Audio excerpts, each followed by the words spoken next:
Presentamos Trocha Abierta.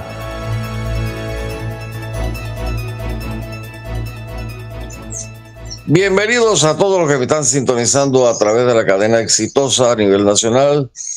Este es su programa Trocha Abierta, el programa de mayor audiencia en la franja de la tarde, de 12 a 6 de la tarde. Estamos hoy, como siempre, con el compañero, esa cara que tú tienes parece de perro regañado. Oye, ¿cómo está Carabas? Agustín Sosa Peñalba. Muy buenas tardes, amigos oyentes de La Exitosa. Muy buenas tardes, amigos oyentes fieles de este programa Trocha Abierta. Y una vez más, con esta cara hermosa que estoy presentando, ya que el dictador me está tratando de decir hermoso, le doy gracias a Dios por la bendición del día que nos ha regalado a cada uno de los que estamos aquí y a nuestros oyentes. El doctor Jorge El Ácido Gamboa Rosemena. ¿Qué tal, señores? Un saludo especial a todos. Y esperando que podamos en algún momento mejorar un poquito a Panamá. Bolo me regañó porque dice que tengo la cámara sucia, que tengo que limpiarla. Sí, estás nublado. Sí. Bueno, ya vamos a limpiarla por órdenes de Bolo. Eduardo Castillejo Lange, que ayer me preocupó mucho cuando dijo él que era un ahuevado. Y si eso es así, te voy a sacar del ¿cómo se llama? Del parentesco ese, que al principio eras pariente, ahora te le ve a primo querido y adorado, pero con ahuevado no me gusta nada de esa vaina. Y lo dijo él mismo, él lo dijo, yo soy un ahuevado con 1 millón de ahuevados más. Saludos a los oyentes de la gran cadena exitosa, así como a quienes nos siguen en las redes sociales. Y la afirmación fue hecha debido a las circunstancias que estamos viendo en función de lo que te piden a ti cuando llegas a un banco y lo que pasa con el resto de los que son más blancos que tú, pues. Así es que... Bueno, yo tengo rato que no llego a un banco, no tengo nada que hacer.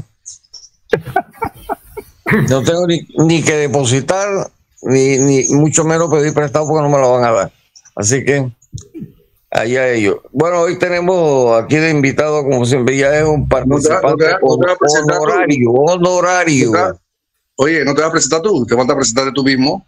Y Mélito también, que está ahí. Y a Mélito también te presentar. Sí, pero déjame presentar al participante, al compañero honorario. Vamos a entregarle una placa de honorario, de panelista honorario.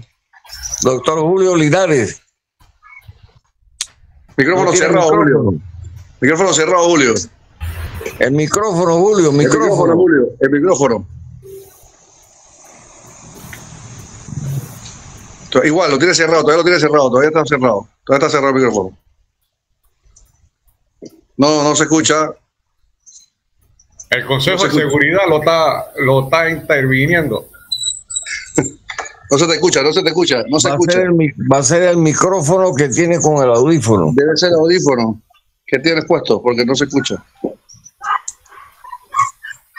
Debe ser que tiene que prender el audífono, el micrófono del audífono. Bueno, tenemos al licenciado Mélito González, futuro representante del corregimiento San Juan de Dios. Juan Bautista, buenas, saludos a todos. Perdón. Por lo menos hubo un Juan ahí metido. Este servidor Alfonso Castillejo Ortiz, conde del Vigo, mientras que entra nuestro amigo Julio Linares, que tiene problemas ahí con el micrófono. Bueno, yo quería aprovechar la oportunidad, como te había dicho Alfonso, antes de empezar el programa, era de poner una queja formal aquí ante los oyentes nuestros, La Exitosa, porque me enerve la sangre cuando escucho las cuñas horas publicitarias de Vito Cortizo, donde dice que todo lo hicimos y los otros gobiernos lo hicieron. Por ejemplo, en el caso muy particular del hospital. Sí, ahora sí. Del hospital de Chepo, diciendo que hemos entregado lo que el otro gobierno entregaron.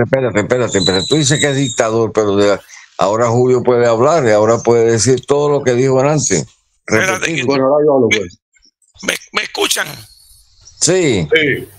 Y estoy tratando de desactivar la cámara, que ahora como que se quedó la cámara. Ahora se jodió la cámara y se arregló el micrófono. Ahora sí. Ahora sí. Ahora sí. Ahora está 100%. Nuevamente los saludo a todos. Les pido disculpas por el tema técnico, pero son cosas que suceden. Ustedes saben, no estamos tan adelantados, pero aquí nuevamente conversando con un programa tan escuchado como el de ustedes. Trocha abierta. Eso, exactamente. Vamos a darle chance a Agustín, pues, que se fue ahora y estaba ahí su perolata, que yo lo corté. No, lo que estaba comentando era el tema que, o sea, si tú eres político y te lanzas al ruedo político a unas elecciones, ganaste las elecciones, tu trabajo es trabajar por el país, vaya la redundancia. Ahora tú escuchas la cuña de Nito Cortizo diciendo, por ejemplo, hemos superado por 36 veces visitas en las diferentes ciudades, más que 2 gobiernos anteriores. Hemos inaugurado un hospital de Chepo que los otros 2 gobiernos no hicieron. Hemos hecho porque el otro, oye, ¿para qué te montaste si tu trabajo no es criticar? Tu trabajo es hacer tu trabajo en el Estado. Y si has hecho un buen trabajo, el pueblo te va a premiar con las elecciones siguientes. Pero ¿cuál es la pendejada? Está diciendo que el gobierno tiene que ganar algo ahora cuando ya está todo perdido con relación a este gobierno tan nefasto que hemos tenido para venir a hablar ahora, echarle culpa a los gobiernos anteriores que no han hecho nada. Haz tu trabajo si tú tampoco has hecho nada en este país, hermano. No has hecho nada. Has engañado al pueblo panameño aquí diciéndole pendejada que iba a hacer y no has hecho nada y te pones ahora a hablar en la cuña que los gobiernos anteriores no hicieron, que lo estamos haciendo nosotros ahora. Entonces quería dar esa crítica y que silencie ese tipo de cuñas. Si aquí no estamos hablando para condenar a un gobierno anterior, haz lo que tengas que hacer porque te corresponde por el ser mi presidente de la República y para eso te montaste al ruedo, para gobernar para el país. No para un grupo de sinvergüenza y ponerte a hablar de estas estupideces que realmente enerven la sangre cuando escuchas esas cuñas en la televisión. Eso es lo que se siente en el tono de voz que estás enervado. Sí. Ácido también, ácido. Sí. Pero bueno, por eso tenemos a Julio aquí, que la vez pasada que estuve hablando con él, yo no lo identifiqué porque no sabía que tenía barba. Y ahora me doy cuenta que sí tiene barba, es el mismo Julio. Es que bueno, Julio, de vez en cuando es bueno estar incógnito. Por circunstancias, tú sabes, ¿no? Surtió efecto porque me engañaste. Ah, caramba. Pero no era contigo esa incógnita, tranquilo, Alfonsito, no hay problema. Ve, Julio, la vez pasada me gustó mucho tu participación, no me acuerdo si fue en una entrevista o qué, pero fuiste contundente con respecto al gobierno, ¿no?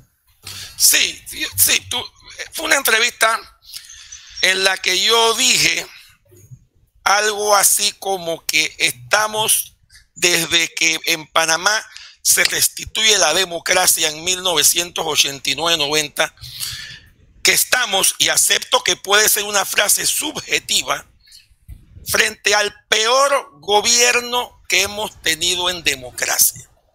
Incluso no todas las personas están de acuerdo.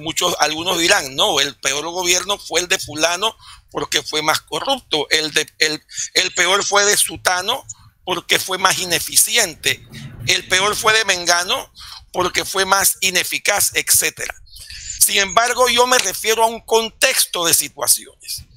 ¿Cuáles son ese contexto? Son varias variantes que estamos sufriendo y viendo a lo largo de estos 4 años. Por ejemplo, la corrupción, el tema de la narcopolítica, el tema del espantoso despilfarro de fondos públicos, el tema del aumento indiscriminado de la planilla estatal, el tema del aumento irresponsable de los subsidios, el tema del aumento desproporcionado de la deuda externa, el tema de la inseguridad ciudadana. Y si yo pongo en contexto todos estos temas, independientemente que este gobierno no fuera el peor en algunos de ellos, cuando yo sumo todo, cuando yo hago un cuadro explicando estos y otras situaciones, como por ejemplo el tema del desempleo y demás, para mí, aunque, insisto, no tengo la verdad absoluta, porque puede ser un tema subjetivo, pero para mí, a nivel personal, yo siento que estamos frente al peor gobierno en democracia, sobre todo por las expectativas que se tenían cuando se decía en campaña que aquí no iba a haber intocables, y esos intocables no iban a ser ni diputados, ni ministros, etcétera. Y lo que estamos viendo es otra cosa. Esa es mi opinión en este tema. Bueno, viste ahora el caso de Bolota, que da vergüenza realmente. Caramba, aquí es lo que te digo, Bolota era un tipo de pueblo, de barrio bajo, como él dice, y ahora fíjate la actitud que ha cogido en su vida. Entonces eso nos indica que tú eres bueno antes de entrar en la política, pero te conviertes en malo después. Tiene 15 años de estar en política, representante. Quiero acotar ahí porque ese es un tema interesante. Lo que pasa en el tema del diputado y representante, porque entiendo que tiene los dos cargos, el señor Bolota Salazar, y a pesar de que tenemos entendido por noticias que su junta comunal es la que más dinero ha recibido, estamos hablando de arriba de los 14 millones, el señor Bolota es apenas una parte de la gravedad. Estamos hablando de 202 millones de balboas o de dólares que se han entregado a las juntas comunales sin ninguna rendición de cuentas. No se sabe dónde están esos fondos. Entonces, ¿qué sucede? Entra la confusión de que creo que el presidente de las juntas comunales a nivel nacional, el abogado, creo que el apellido es Machuca, él de alguna manera le ha tratado de explicar que no son fondos de la descentralización, porque la descentralización se alimenta de dos cuentas. La cuenta que les da a cada representante 110,000 balboas al año, y la otra cuenta que tiene que ver con los impuestos de inmuebles, que se reparte de acuerdo al tamaño del municipio. Pero es que el problema no es ese. El problema no es si la descentralización tiene una fórmula y que estos son fondos aparte. El problema es que estos fondos están ingresaron a la cuenta de la descentralización. Y es la dirección de la descentralización la que ha entregado estos fondos. Entonces, la descentralización como dirección o como intendencia, no me acuerdo, creo que es dirección de descentralización, tiene una responsabilidad muy grande en esto, independientemente de que se quiera confundir o se quiera separar estos fondos de la descentralización. Perdónenme, están en la misma cuenta y sobre todo son fondos públicos. Y eso es lo más importante, por encima de descentralización. Son fondos públicos manejados ¿por quién? Por la dirección de descentralización, que es la que los repartió. Ahora, Julio, yo he escuchado de que ni siquiera se enteran las juntas comunales de que esos dineros estuvieron acreditados, porque no tienen posibilidad de girar contra ellos. Son otros los que están disponiendo de esos fondos. Bueno, es que ese es el gran misterio, porque eso es lo que no se ha explicado. El Contralor no ha explicado, el ministro del MEF no ha explicado, el mismo director de la descentralización de ese tema, del tema de a dónde van los fondos y quién dispone de ellos, que se supone son las juntas comunales, tampoco lo ha explicado. Pero hay algo más, porque mucha gente dice, bueno, sí, el problema más grave es a dónde van los fondos, y eso no lo sabemos, olvidándonos que también esos fondos vienen de alguien o de algo. Ese alguien o algo se supone que es el gobierno central, y el gobierno central aprobó esos fondos, 202 millones, recordémonos, creo que en el 2020 por efecto de la pandemia. Pero mira qué interesante, número uno, la mayoría de esos fondos no se están entregando sino hasta el 2023. Estamos hablando arriba del 70% se entregan ahora, cuando ya la pandemia desapareció. No se sabe a quiénes se están entregando. Entonces, ahí hay un problema serio. Pero hay algo más, y creo que esto lo explicó el diputado independiente Juan Diego Vázquez en su momento.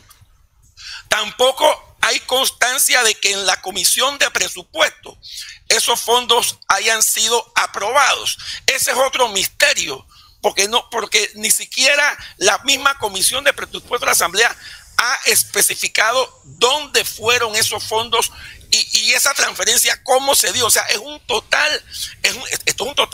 un total tema donde hay una oscuridad completa, ni hablar del tema electoral, donde ya la fiscalía dijo que ellos no van a investigar, porque esto es algo normal que sucede con las juntas comunales.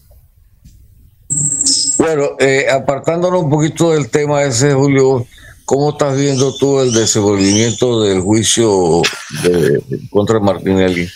Muy interesante ese tema, y yo quisiera tocar desde el punto de vista algo, ser un poco didáctico, desde el punto de vista académico, llámalo, para que nosotros, tus oyentes, e incluso yo mismo, porque yo soy abogado, pero mi fuerte no es el derecho penal, sino, sin embargo, como abogado que soy, manejo el derecho positivo, he participado en audiencias penales, así que no es que soy un neófito.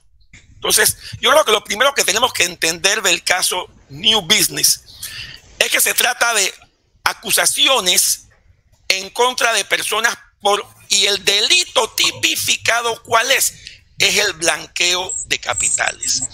¿Qué es el blanqueo de capitales? Para explicarlo de manera muy sencilla, el blanqueo de capitales es una especie de simulación. Una simulación por la cual un hecho ilícito se disfraza de legalidad para entonces ejecutar un delito. Es un delito contra el orden económico. ¿Por qué? Porque involucra dinero. Entonces, esta forma como se establece el blanqueo de capitales lleva a la doctrina a mencionar un término, que es el famoso delito precedente. O sea, que el blanqueo de capitales, para llegar a ejecutarse, necesita lo que la doctrina denomina un delito precedente. En este caso de New Business, ¿cuál sería el delito precedente? Serían dos, principalmente. Uno es la corrupción de funcionarios públicos y el otro es el peculado. ¿Por qué? Porque los delitos se basan ¿en qué?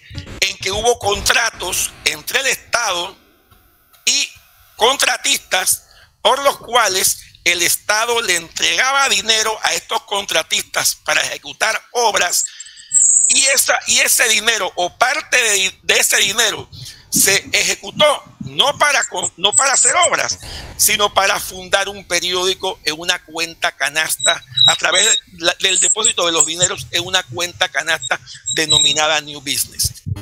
Ahora, Alfonso, ustedes me preguntarán, bueno, Julio, pero es que si hay un delito precedente, aquí nadie está ni acusado, ni imputado, y menos condenado, ni por peculado, ni por lo que se denomina corrupción de funcionarios públicos. Y es cierto, el delito de corrupción de funcionarios públicos prescribió. ¿Por qué?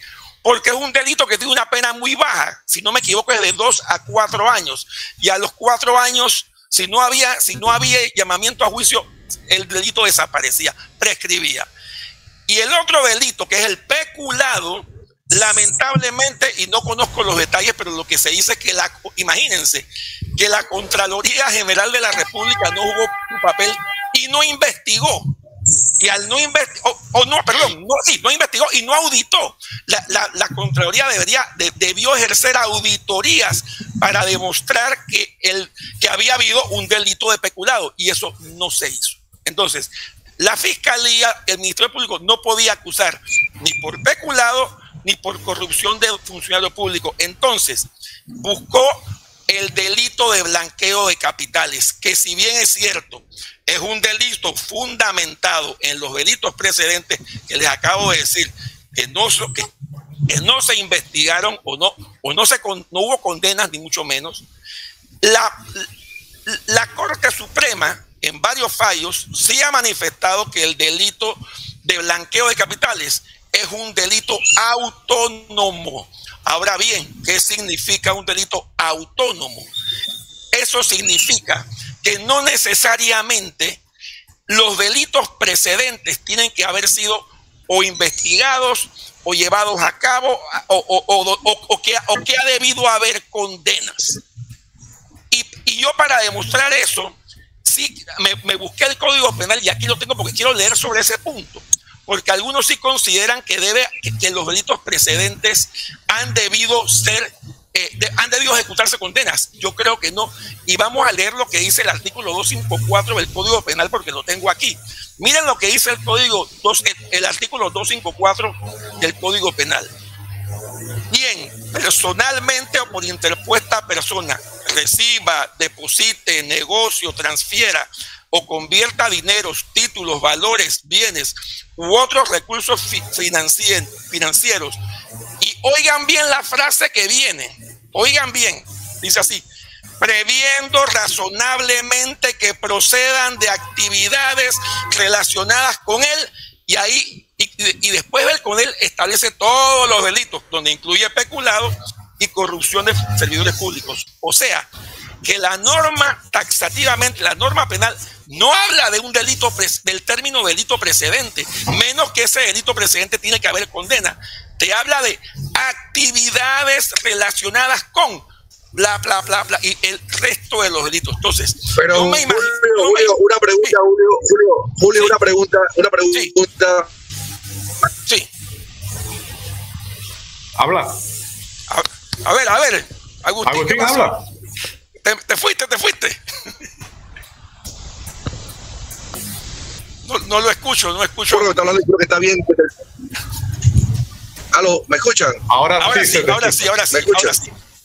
Tengo problemas. Sigues teniendo problemas. Problemas de comunicación, sí. Tu micrófono está apagado. Bueno, Julio, aquello que se ha dicho...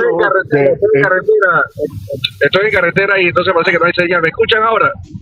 Ahora sí. Quédate tranquilito ahí para que no la vuelvas a perder. El punto, ¿cuál es? Voy puntual. Estamos de acuerdo con lo que tú acabas de decir, Julio, pero entonces le toca a los fiscales demostrar que el dinero salió ilícitamente. Por supuesto. De hecho, que se asuma que salió ilícitamente. Claro, por supuesto. De hecho, hay mucha confusión, porque viendo el juicio la gente, y digo, obviamente yo no lo he podido ver todo, si acaso he visto un 10%, pero he visto las noticias posteriores, los YouTube y demás. Pero mucha gente piensa, por ejemplo, que el señor Martinelli está acusado porque era o no era accionista. No, nada tiene que ver si eran accionistas o no accionistas, o accionista minoritario o accionista mayoritario. El ser accionista es un elemento en el contexto. Aquí lo importante de demostrar de parte de la Fiscalía o del Ministerio Público es que los dineros que fueron depositados en las cuentas de ellos para hacer obras públicas, ellos tienen que demostrar que esos dineros se utilizaron para otra cosa, para otro fin. ¿Y cuál fue ese otro fin? La compra de un periódico. Por supuesto que ese es el camino de la Fiscalía. Julio, ¿sí? se ha dicho de empresarios que recibieron instrucciones de un porcentaje de lo contratado con el gobierno debía emitirse cheque a terceras personas, por un lado, y por el otro se recibieron adelantos, y ayer me entero de que uno de los adelantos la empresa ni siquiera ejecutó la obra. Sí, bueno, es que todo eso, yo no estoy aquí diciendo si se investigó o no se investigó, o no estoy diciendo si estoy a favor de que hubo blanqueo o que no hubo blanqueo. Yo nada más estoy tratando de explicar la parte teórica del qué es lo que debe decir la Fiscalía. Y eso que tú acabas de decir es cierto. Ahora, insisto, por ejemplo, en ese tema de la obra que no se ejecutó, Sí, hay un tema de una compañía que recibió, y creo que fueron como 10 millones. Y esos 10 millones no fueron utilizados porque la obra ni siquiera empezó. Pero de esos 10 millones, creo que 600,000 terminaron en New Business. Entonces, ahí está el meollo del asunto. ¿Por qué si esa obra recibe dinero? Y es algo que me estoy preguntando, como dicen los gringos, I wonder, me estoy preguntando, y creo que eso es lo que está buscando la fiscalía. ¿Por qué si esos 10 millones entran a una cuenta para hacer una obra que al final no se ejecuta, no se hizo, terminan de ese dinero, terminan $600,000 en la cuenta de New Business? Por ahí va el camino en ese tema. Hay otros temas, por ejemplo, lo que entendí de los hermanos Betech es que ellos decían que habían recibido un dinero de los señores Hochi, porque los señores Hochi le habían dicho que el señor Martinelli iba a fundar este periódico y demás, y entonces los señores Betech fueron como que el vehículo que lleva el dinero de los señores Hochi al final a New Business, cosas por el estilo. Y ustedes me dirán, bueno, es que eso es suficiente de decir. Acuérdense algo, este sistema es el sistema inquisitivo mixto, no es el sistema penal acusatorio.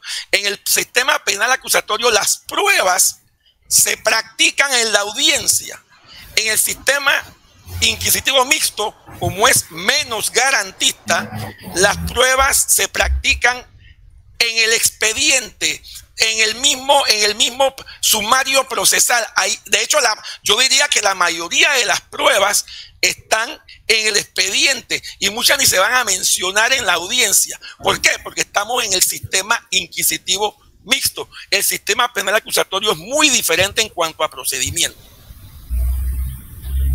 Concluyendo, diría yo que entonces Panamá tiene un galimatías en su estructura jurídica. Bueno, así increíble, en un momento dado hemos tenido dos diferentes procedimientos, dos competencias en la esfera penal. Pero increíble, así fue. Y acuérdense algo, es que cuando el señor Martinelli, creo que cuando el sistema penal acusatorio se establece por allá por el 2007-2008. O sea, cuando llega Martinelli, él lo pospone. Él lo pospone con excepción del tema de los magistrados y de los diputados. Por eso que Martinelli sí fue procesado por el sistema penal acusatorio, porque él era una excepción. Pero desde ese punto de vista, Jorge, tú acabas de decir la verdad. Teníamos a personas enjuiciadas dentro del sistema penal acusatorio y paralelamente personas enjuiciadas bajo el sistema inquisitivo mixto. Es totalmente cierto. No suena bien, pero eso así como estaba la norma planteada. Por eso entonces Julio, yo siempre le decía, perdona Eduardo, cuando venían aquí los abogados de Martinelli, yo les decía a ustedes de qué se preocupan si la justicia en Panamá no funciona, y si funciona les va a caer muy poco. Entonces, este es un país que está como una cometa reventada. Por eso insistimos en que es un Estado fallido y que hay que establecer los fundamentos de una nueva república. No podemos seguir en estos tiras y jalas. Aquí cualquier cosa se puede interpretar. Julio, entonces quiere decir que al momento del fallo, el juez va a decir, si hubiéramos estado en te condeno, pero como es en este otro, estás libre. No, él va a condenar. La juez se va a centrar en el sistema por la cual ella está ejerciendo su competencia, que es el sistema inquisitivo mixto. El otro no existe. Y lo va a condenar, El otro no existe. O sea, ella va a condenar o no condenar en cuanto a la valoración que haga de las pruebas que están en el expediente como lo que se ejerció en la audiencia. Sí, para interpretativo de ella.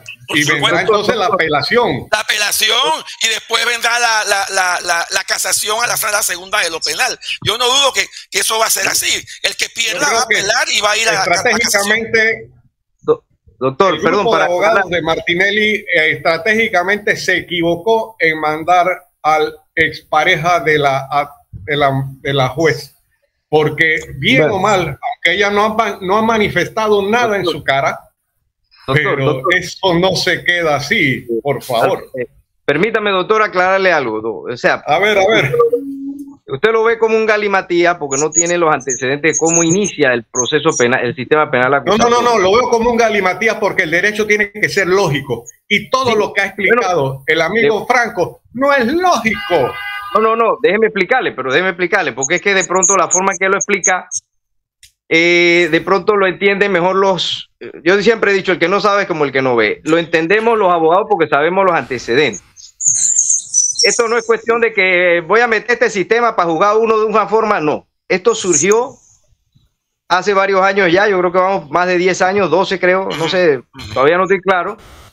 Y el sistema fue implementándose progresivamente. Empezó en el distrito, en el segundo distrito judicial, creo que fue de Veraguas, Coclé.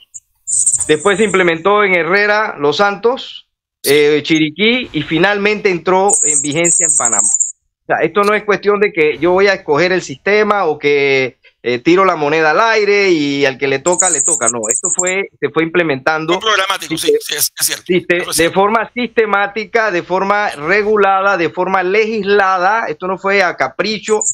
Entonces, cuando nosotros entendemos esto, no hay ningún problema. El sistema penal acusatorio fue iniciando progresivamente. Eran paralelos, iban paralelos. Sí, claro. Progresivamente, y se mantenían los casos anteriores, se mantenían dependiendo de la fecha del delito, se mantenían con el sistema anterior o el sistema posterior. Por eso ahora existen los famosos juzgados liquidadores de causas penales. ¿Por qué? Porque al final ya el sistema mixto terminó de desaparecer y lo que quedó se mantiene en los juzgados liquidadores. O sea, salir de lo que queda del sistema inquisitivo le corresponde a los jueces inquisitivos. Y el nuevo sistema se aplicaba a los delitos que se cometían dentro del nuevo sistema penal acusatorio. No hay ninguna confusión. Yo tratando de aplicar algo, por ejemplo, yo estoy aplicando una vacuna, surgió una nueva vacuna mejor, pero yo tengo que salir del lote que tengo de vacuna, que es buena, no es mala, pero la que viene es mejor, pero yo voy a salir. Entonces yo sigo aplicando la vieja, pero cuando ya vienen los nuevos casos le voy a aplicar algo así similar, ¿no? No es ningún desorden, ningún enredo, ningún tipo de suerte y azar de que sí, si me caes bien te aplico el sistema penal, si me caes mal te aplico el inquisitivo. No. Ahora, sí, ¿en qué sentido el sistema penal acusatorio es más garantista? Hay que entrar a verlo, porque siempre ha habido garantías, pero se dice que es más garantista porque existe un procedimiento donde, digamos, el fiscal anteriormente agarraba, si consideraba iba, te allanaba, te detenía, te indagaba, todo, y después te mandaba al juicio. Ahora no, ahora existe toda la actividad del fiscal bajo el sistema penal acusatorio debe ser fiscalizada por un juez de garantía. En ese sentido es más garantista, pero sí existían los recursos. Si un fiscal llegaba, allanaba, me encarcelaba, yo tenía recursos, tenía amparo de garantías, tenía habeas corpus, tenía incidentes de controversia, existían los recursos. Ahora es un poquito más porque el fiscal no tiene esas facultades, requiere de una serie de procedimientos para proceder por lo menos a imputar, a detener y una serie de cosas. Lo que sí quería aclarar, porque el problema es que queda en la opinión pública, entonces, y es lo que aprovechan los abogados y el equipo de Martinelli, que queda esto que, esto no sirve, esto. No, señores, no podemos.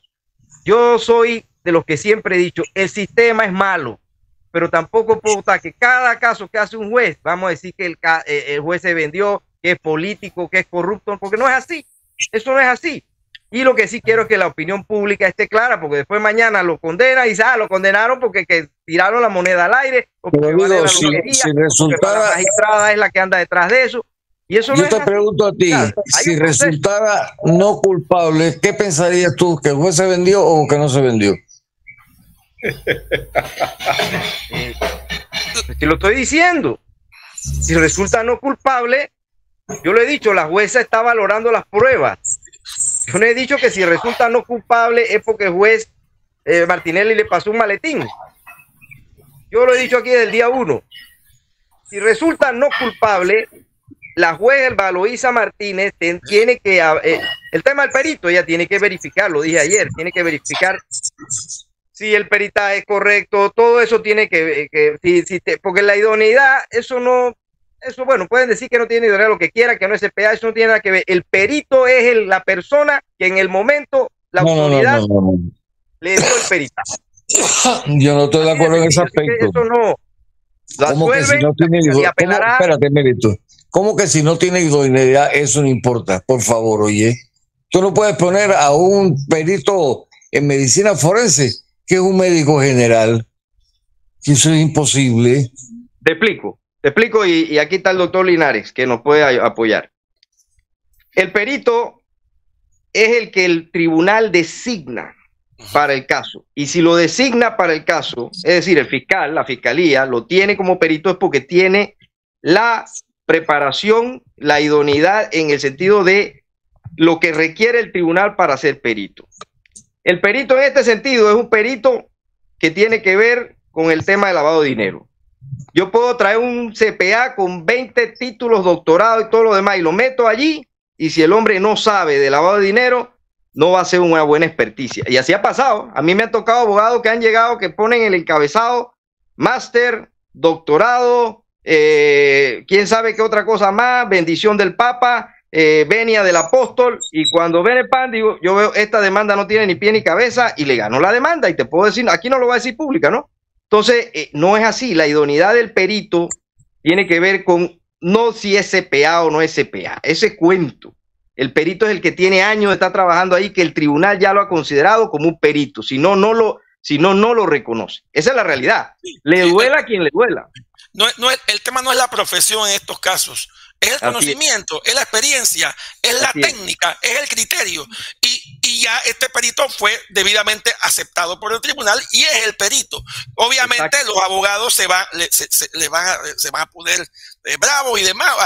Algunos les preguntaron que cuál era su idoneidad, su número de idoneidad como CPA. No necesitaba hacer CPA. Y yo nada más en este segmento termino felicitando a Mérito porque él aclaró el punto de lo que es el paralelismo de las dos competencias. Obviamente, eso también a mucha gente le suena extraño, que independientemente de que el sistema penal acusatorio entró gradualmente de manera geográfica, sí, en un momento dado, por lo menos en la provincia de Panamá, se han dado casos paralelos donde está por un lado el sistema penal acusatorio y por otro el inquisitivo, pero están separados. No es que, como dice Mérito, como digo Mérito, no es que se escogió a uno para beneficiarlo o perjudicarlo en contra del otro. Así que nada más para apoyar lo que él acaba de decir. Una pregunta, Julio. ¿Tú has encontrado que se ha demostrado, porque el contable, el perito dijo que esos dineros no eran ilícitos, y creo que hay otra contable dijo tampoco era ilícito. El informe de la Contraloría dice que no es ilícito. ¿Cómo se llama esta?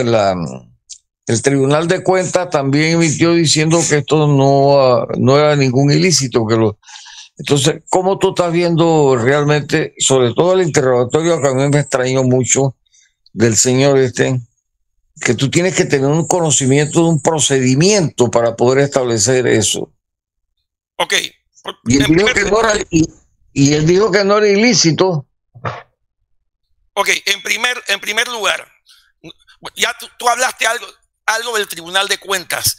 No sé si lo que me quisiste decir, porque eso sí no lo sé, no lo recuerdo, que tal vez estos casos se ventilaron en el Tribunal de Cuentas y allá los acusados penalmente ganaron esos casos. Eso puede ser, eso puede haber pasado, pero acuérdate de algo, estamos ante dos jurisdicciones distintas. Una cosa es la jurisdicción de cuentas y otra cosa es la jurisdicción penal. Eso en primer lugar. En segundo lugar, recordemos cuál debe ser el fondo del delito. Que se hayan utilizado dineros en este caso, porque estamos frente a un delito contra el orden económico, dineros que iban a ser para construir obras públicas y esos dineros se entregan a una sociedad canasta llamada New Business. Para demostrar eso, es una trazabilidad. Es una trazabilidad bancaria, lo que en inglés se llama follow the money, sigue el dinero. Entonces, lo que yo estoy entendiendo de alguna manera es que y el Ministerio Público es lo que está tratando de probar es sencillamente eso. Por ejemplo, hay otra cuenta donde entraron $2 millones en una cuenta de un contratista, donde de esos $2 millones, y eso es trazabilidad. La fiscalía encuentra que tal día entran 2 millones a esta cuenta que tenía 2.000. Al día siguiente se saca 1 millón. Ese millón al día siguiente va a una sociedad familiar y al día siguiente ese millón va a New Business. Eso es lo que es la trazabilidad. Entonces, la fiscalía considera que ese dinero, que ese $1 millón que el Estado le dio al contratista para una obra, mediante la trazabilidad, en cuestión de 3 o 4 días, llegó a New Business. Ahí está el blanqueo. ¿Me escucha ahora sí? Esa es la teoría del blanqueo. Yo no estoy diciendo que eso... Sí, escucho. Bueno, eso es lo que quería plantear, precisamente lo que tú estabas hablando. Sí. Una perito que dijo que ellos recibieron por ley, porque la ley lo establece, $24 millones que fueron depositados en cuenta, y que de esos $24 millones quedaron $2 millones que eran para efectos de funcionabilidad de la empresa. ¿Cuál es el punto, Julio? Que la fiscalía no ha podido demostrar el movimiento, porque la perito cuando dijo en el tribunal, dijo, el dinero se usó para la obra al cual había sido contratado. Ella lo estipuló en su informe. Entonces significa que en ese punto la fiscalía no ha podido demostrar que el dinero no se hizo la obra, no ha podido demostrar que era un dinero ilícito, porque como hablábamos ayer, una vez que a mí me paga el Estado legalmente un dinero que voy a usar, yo puedo disponer de lo que me quedó. En este caso fueron $2 millones que ellos usaron para funcionalidad de la empresa. Me vino para planilla, combustible, ese tipo de cosas como eso. Ella lo demostró. Y el punto donde yo encuentro aquí el problema es que la fiscalía no ha podido demostrar si el dinero es ilícito por parte de actos de corrupción en cuanto a las mismas obras en sí. Entonces eso es lo que le ha costado a la fiscalía y es lo que debe mostrar la fiscalía a la jueza, de que mire, aquí está la trazabilidad, esto salió así, sí, lo puedes hacer, pero demuéstrame que el dinero es ilícito, y no han podido demostrarlo. No, eso es lo que quería hablar hace un rato. Agustín, te explico, creo que lo dije al principio, es que el elemento corrupción no se va a poder demostrar, el concepto de corrupción no se va a poder demostrar. ¿Por qué? Porque el delito de corrupción de funcionarios ya había prescrito. Y el otro delito de peculado, la Contraloría no auditó. Entonces, el concepto corrupción no existe. Entonces, ¿de qué estamos hablando en juicio? ¿De qué estamos acusando aquí? Entonces, ¿de qué? ¿De qué estamos acusando? Espérate. Es lo que te expliqué cuando leí el 254 del Código Penal. Ahí en esa lectura estaba clarito. Es el 254 del Código Penal. Ahí se le fue a los pillos de este país, se les escapó esa redacción de ese artículo. Bueno, gracias a Dios está esa redacción allí. Y a lo que voy, acuérdense algo, y es lo que explicaba de los delitos precedentes. ¿Por qué la Corte ha fallado varias veces que el blanqueo de capitales es un delito autónomo? ¿Por qué? Por lo que dice el 254, porque el 254 el 254 no se refiere a un delito precedente. El concepto delito precedente es un concepto doctrinal. Lo que dice el código es que proceden de actividades relacionadas con delitos. Repito, actividades relacionadas con delitos. Y en base a esta redacción, es mi opinión, y puedo estar equivocado porque no tengo la verdad absoluta, para mí, esta redacción es lo que explica por qué. Es amplísima. Sí, pero si antes inmensa que prescribió, tú no puedes levantar una cuestión por que prescribió, ya se pasó. Por eso digo que los pillos de este país se les fue la pajarita en ese artículo. Gracias a Dios. Sí, aunque parezca a eso es lo que voy. Es la redacción, y es una redacción literal. Dice actividades relacionadas con el soborno internacional, delitos contra la propiedad industrial, bla, bla, estafa, calificada, robos, etcétera. Pero son las actividades, no delito precedente. Lo que pasa es que la doctrina se manifiesta como delito precedente. Sin embargo, si tú lees este artículo con ánimo desprevenido, como dicen varios, sí, no te exige una condena. No exige una condena de esos delitos precedentes. Y por eso que está el delito. Y aparte de que ya la Corte ha dicho que el blanqueo de capitales es un delito autónomo. Yo estoy explicando que... En el eslogan robó pero hizo está el eje y tan caput. ¿Quién los manda? A ver, y el otro que se pone un suéter que dice estoy con el ladrón y qué desfachatez. Por favor. Mira, perdón, para aportar ahí un poquito, ya veo que el doctor está clarito y por eso me preocupaba el tema de que se considerara entonces echarle la culpa al sistema o echarle la culpa y bueno, porque eso es lo que han tratado de hacer, ¿no? Persecución política, todo lo demás. Entonces, quería aportar nada más el tema del dinero ilícito. O sea, el dinero puede provenir de actividades ilícitas, lo que sin lugar a dudas lo convierte en ilícito. Pero el dinero puede ser producto de actividades lícitas, pero al desviarlo, como hemos visto, ¿verdad? Al desviarlo, no utilizarlo en lo que es, allí es donde se convierte en ilícito. La ilicitud no viene porque el origen, por ejemplo, el blanqueo de capitales, el lavado de dinero, inició con temas de narcotráfico, terrorismo, tráfico de armas, trata de blancas, o sea, son actividades ilícitas que generan dinero. En nuestra legislación se empezó a penalizar esas actividades o ese dinero producto de esas actividades. Definitivamente que cuando se trata de esas actividades es muy importante determinar el origen, la fuente del dinero y señalarlo, no, esto es producto de tráfico de armas, tráfico de drogas, trata de blancas o tráfico de humanos, no sé cómo se llama ahora el tema. Y por lo tanto es un dinero ilícito y lo está tratando de lavar. Pero una pregunta cerrada que le hago a los dos abogados, yo todavía no me he graduado, cerrada. ¿Qué es lo que tiene que demostrar entonces la Fiscalía en cuanto a este caso? Pregunto, porque entonces lo que yo creo que por lógica tiene que demostrar que es ilícito lo que se dio y es ilícito todo, que es lo que yo estoy viendo que no se ha podido demostrar, porque ellos tienen que demostrar que hubo un ilícito. Independientemente de si el dinero salió bien o malo, tiene que demostrarlo. Entonces yo creo que lo que cabe aquí es que la Fiscalía tiene que demostrar. En derecho penal, parte 1, se enseña la teoría del delito. Y lo primero que se nos enseña es que el delito es la acción típica, antijurídica y culpable. La Fiscalía va a exponer los hechos considerando que hay una persona ya acusada. En este caso, pues ya, como el sistema anterior ya no se maneja de esa manera. Y quien va a decir si hay tipicidad, bueno, ya puede decir que hay tipicidad, culpabilidad, imputabilidad, es el juez. Entonces, técnicamente te contesto, la Fiscalía tiene que demostrar ese desvío de fondos y que esos fondos se utilizaron y se desviaron hacia la cuenta canasta.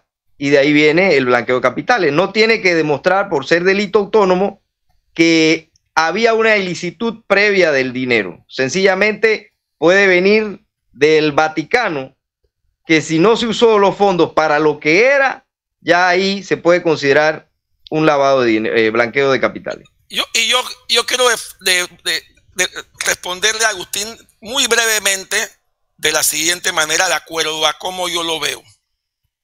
Número uno, y creo que ya lo hemos dicho, supuestamente se dio una desviación de fondos públicos que en lugar de utilizarse para ejecutar obras públicas se colocaron en una cuenta canasta que se llama New Business para comprar un periódico.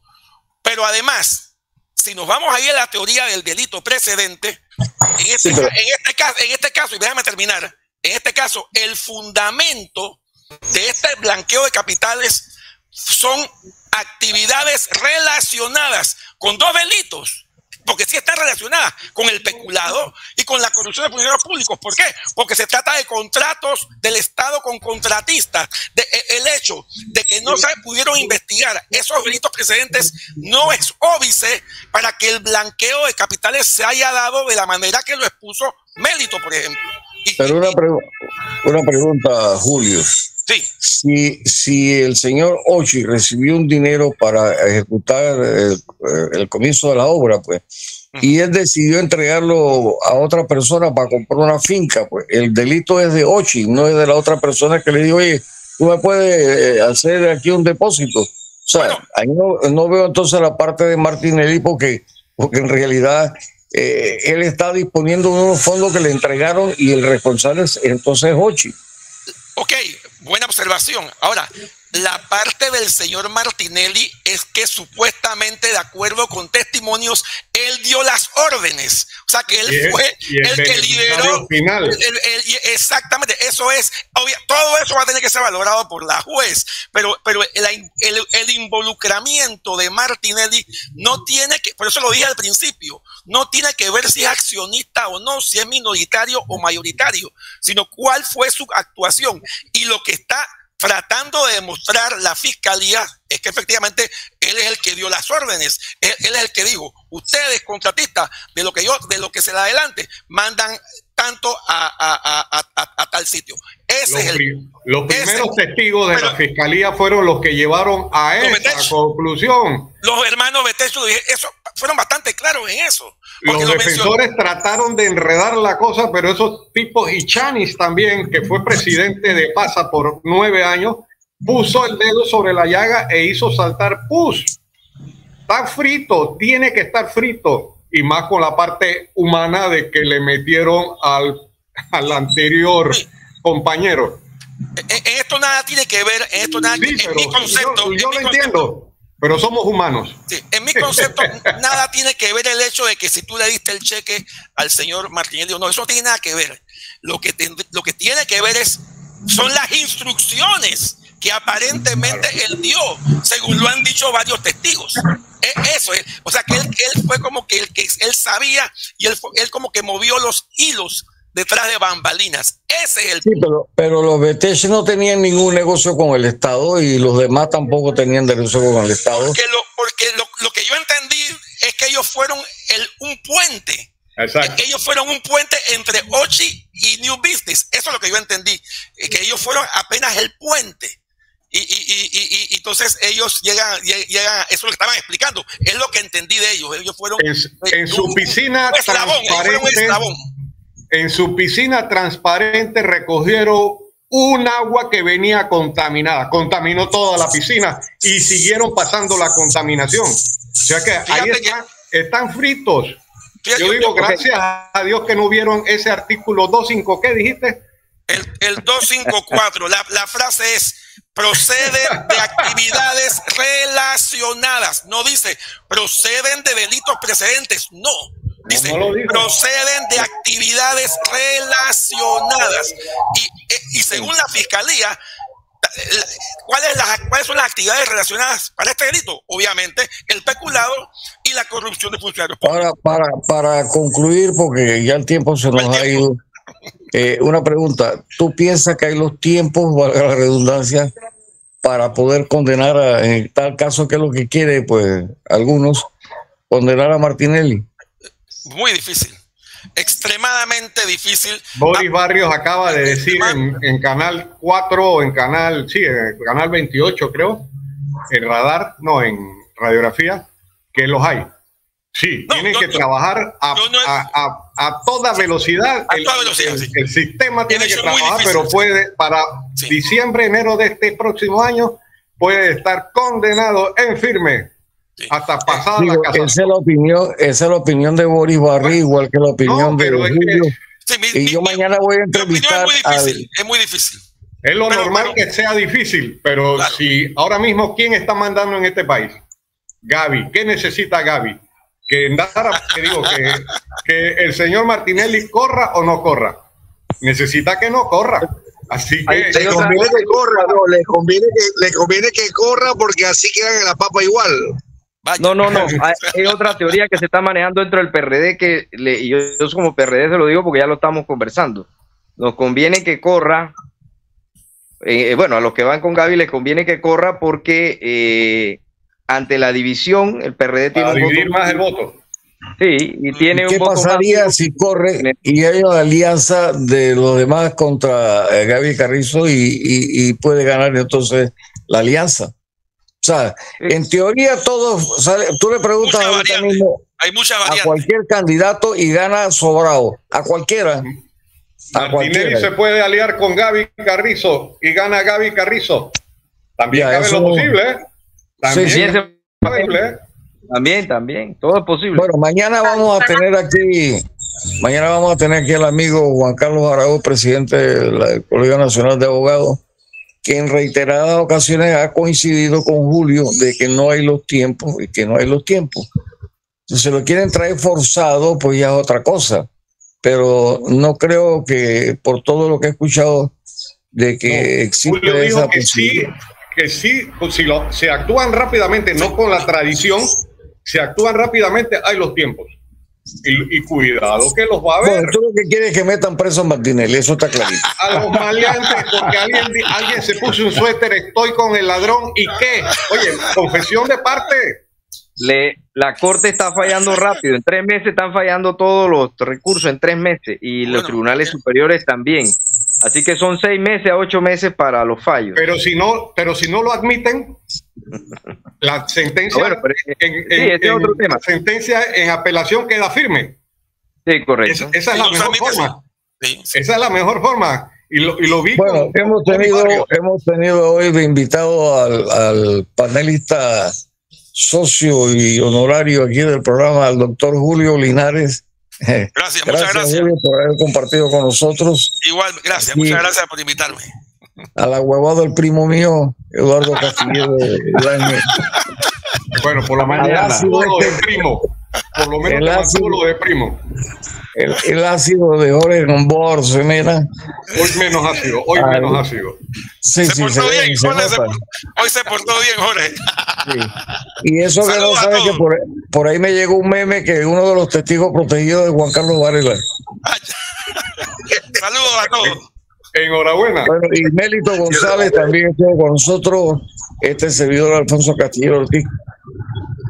Hasta mañana entonces con el licenciado Juan Carlos Araúz. Chao, que les vaya bien. Chao.